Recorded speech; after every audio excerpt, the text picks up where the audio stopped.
Alright, what's going on, guys? It is me. We are back for another MMA video. Today we are going to be talking about the main event of our next lineup of Apex slop this weekend. Today we are going to be talking about Quillan Salkilld versus Mateusz Gamrot. And if you're not if you can't see right now, I think it's pretty obvious who I want to win this fight, who I'm rooting for in this fight. I am quite the Quillan Salkilld casual, you can say, but I certainly think this video might dispel the Quillan Salkilld casual rumors with how I'm going to be breaking this fight down, and how I don't think this is as much of a it's a nightmare matchup for both of them as a lot of people are claiming. I think people are having this fight being very black and white. Like Gamrot's easily going to win, Salkilld is easily going to win, but I think it's definitely going to be a whole lot more competitive than that, because both of these guys are very good lightweights that I think will always be able to just stay in the top 10. So you know what? Let me just start breaking this down and how I will think this will pretty much be a pretty competitive main event, 5-round main event this weekend. So first up, we are going to be talking about Quillan Salkilld here, and this slide is going to be me talking about the keys for success for Quillan for this one. So, like all grapplers, and as a pretty confident guy on the feet in Quillan, I wouldn't call him an entirely a striker, but when you want to stay on the feet and you like staying on the feet like Quillan does, you need to keep forward pressure against guys like Gamrot, because if you let Gamrot pressure you up against the fence, he's just going to shoot and he's going to take you down. And I think this is very crucial for Quillan to keep the forward pressure and avoid letting Gamrot back him up and start shooting. Because the Apex is a smaller cage. It is a whole lot smaller than the main UFC cage, so that makes it a whole lot easier for grapplers to pressure guys up against the fence and get them past the black line and instantly blast the double leg or get the high crotch up against the fence and pull them to the canvas. So I think here in this small arena, yes, Quillan has been in the Apex with his Dana White Contender Series fight, but I think he should be wary about keeping the forward pressure, because it has been a while since he's been in the Apex octagon. So always make sure he's keeping forward pressure and not letting Gamrot push him back, not let Gamrot throw a couple crafty combos and then instantly duck down and shoot up against the cage. And another thing for Salkilld, I know he has very nice kicks. We saw the kicks very well in his Dana White Contender Series fight, in the Nascrat fight, and in the Ashmouse fight. He kicks pretty well, but against Gamrot, pretty much the same thing with the forward pressure. You don't want to get overzealous and cocky with these kicks, because if you're throwing up these kicks, Gamrot's just going to duck under and instantly grab a hold of a leg. That's kind of what Gamrot did against Ribovics, if I'm remembering correctly. Or Ribovics just overthrew a shot and got taken down. But with Gamrot, you don't want to be overthrowing these kicks, and especially not throwing these kicks naked, because he is just going to shoot instantly. Because I will talk about, when I talk about Gamrot, he has tended to shoot a lot when guys are throwing kicks against him, especially in the Dan Hooker fight. I'll kind of get more into that later. But with Quillan, if you're going to be throwing kicks, I want combos with the kicks. I want I don't know, the Bobby Knuckles special 1-2 head kick. You guys get my point. You don't want to be throwing these kicks naked. I guess you can kind of throw the calf kicks naked, but Quillan certainly shouldn't be throwing body kicks or head, especially not head kicks. I know he likes his head kicks, but he shouldn't be throwing those completely naked, because then Gamrot's going to grab a hold of a leg and then you're down on the canvas. And next up, another thing for Salkilld is to stay defensively responsible on the feet. Like I said, like I've been saying before, be alert for the takedowns from Gamrot at all times, but don't do anything crazy. I know Quillan's a crazy guy, but we saw in the Darius fight, I'll talk about this on the next slide, when he's getting overzealous, he can tend to get hurt a little on the feet. This also happened in the Ashmouse fight. So I want Quillan to always be defensively responsible, be wary for the takedowns, be alert. Don't just think, oh yeah, I'm having success on the feet. Gamrot's never going to panic shoot. Always be ready if you're having success on the feet for Gamrot just to panic shoot. You don't want to get taken down and have to use a lot of energy to get back on the feet when you're already using a lot of energy to try and have good success on the feet against Gamrot. So yeah, overall, keep the pressure. Don't let Gamrot take you down, and don't be throwing naked kicks. And I'd say, oh, also here, let the hands do the work. Quillan clearly does have good power in the hands. He showed off a little bit of hand power in the Contender Series fight a little bit. Definitely in the Jubilee fight. And in the Dariush fight, he clearly has pretty good power in his hands that can put people down. So we don't really want to only be using kicks. We want to make sure we are even for Quillan here, using the hands and the legs for striking here. Next up, I'm not just gonna glaze Salkilld here, guys. I'm going to be talking about things that I worry about with Salkilld before I talk about Gamrot. So with Salkilld, you guys can kind of see here some of the things that I'm mainly worried about here. Engaging with the grappling Gamrot. And yes, guys, I know Salkilld has amazing wrestling, especially from a guy coming out of Australia. We know we've kind of seen that Australians don't really have the best, base when it comes to wrestling. We saw that with JDM and Islam and Volk.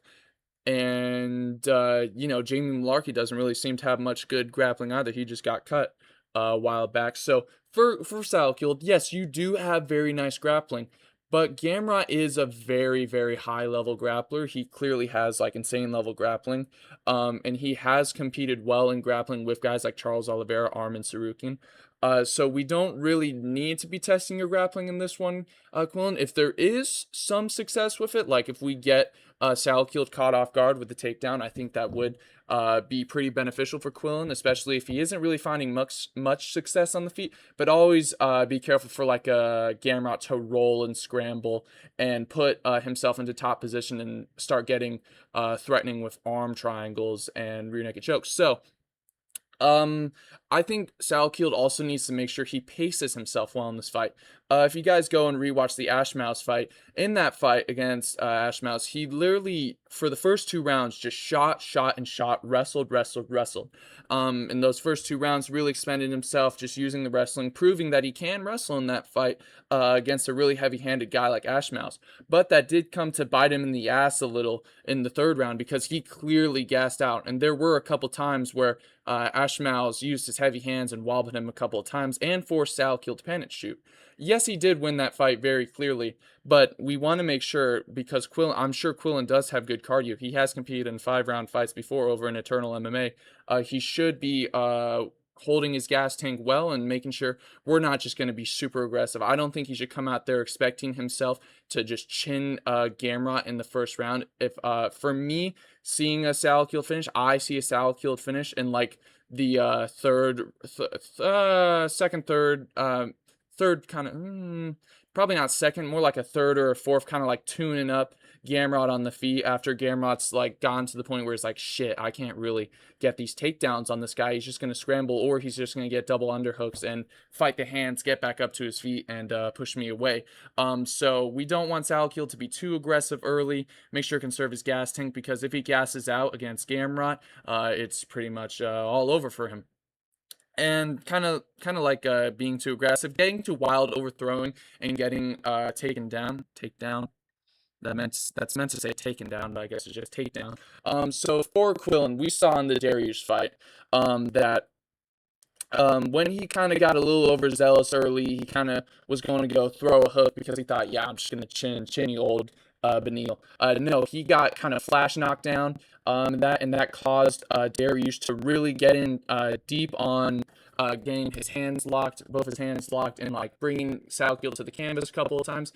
Yes, he recovered very quickly and he got up, but we need to be careful with Quillan. He is a very wild guy, and we don't need him to be too wild, because you never know if Gamrot's going to throw a little crafty counter shot and then maybe flash knockdown Salkilld and getting to the takedown, maybe even hunting for a submission. So for Salkilld, we always want to be defensively responsible and not getting too wild. I know he wants to be wild, but we just got to be careful for that. And like, if you do get taken down, just work with it. Don't expend too much energy, but still try to build to your feet, and make sure you use your cardio well and not try to, be so overly aggressive that you're gassed by the late 2nd or early 3rd.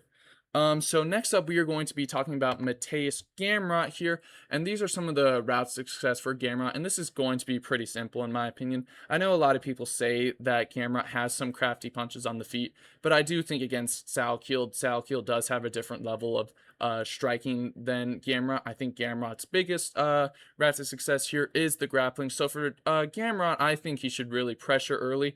Because Salkilld isn't Rebavix. You're not gonna let Rebavix, like in the Rebavix fight, you're not just gonna like find success in letting him pressure you forward and then just taking him down at will. That's that's how I perceive the Rebavix fight. Rebavix going in there trying to get the knockout, but then Salkilld just ducks under and then blasts the double legger, grabs a hold of a single, pulls him to the canvas, and then chokes him out. So using the pressure, like I said earlier, in the smaller apex is going to be very crucial because it's a smaller arena. You can get a guy past the black line a whole lot sooner and then start shooting up against the fence.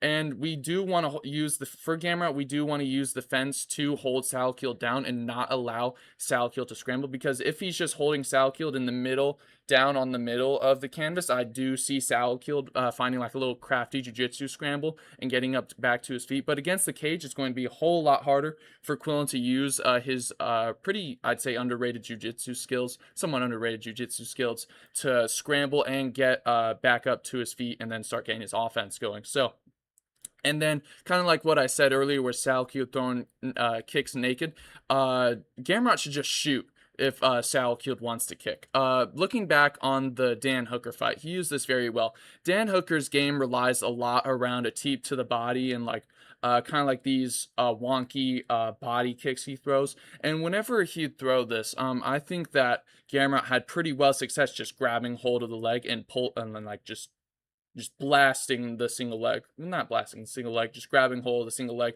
and pulling Hooker down. So if Salkilld is throwing naked kicks, you just got to grab hold of the kick and pull him down and use the wrestling whenever you can.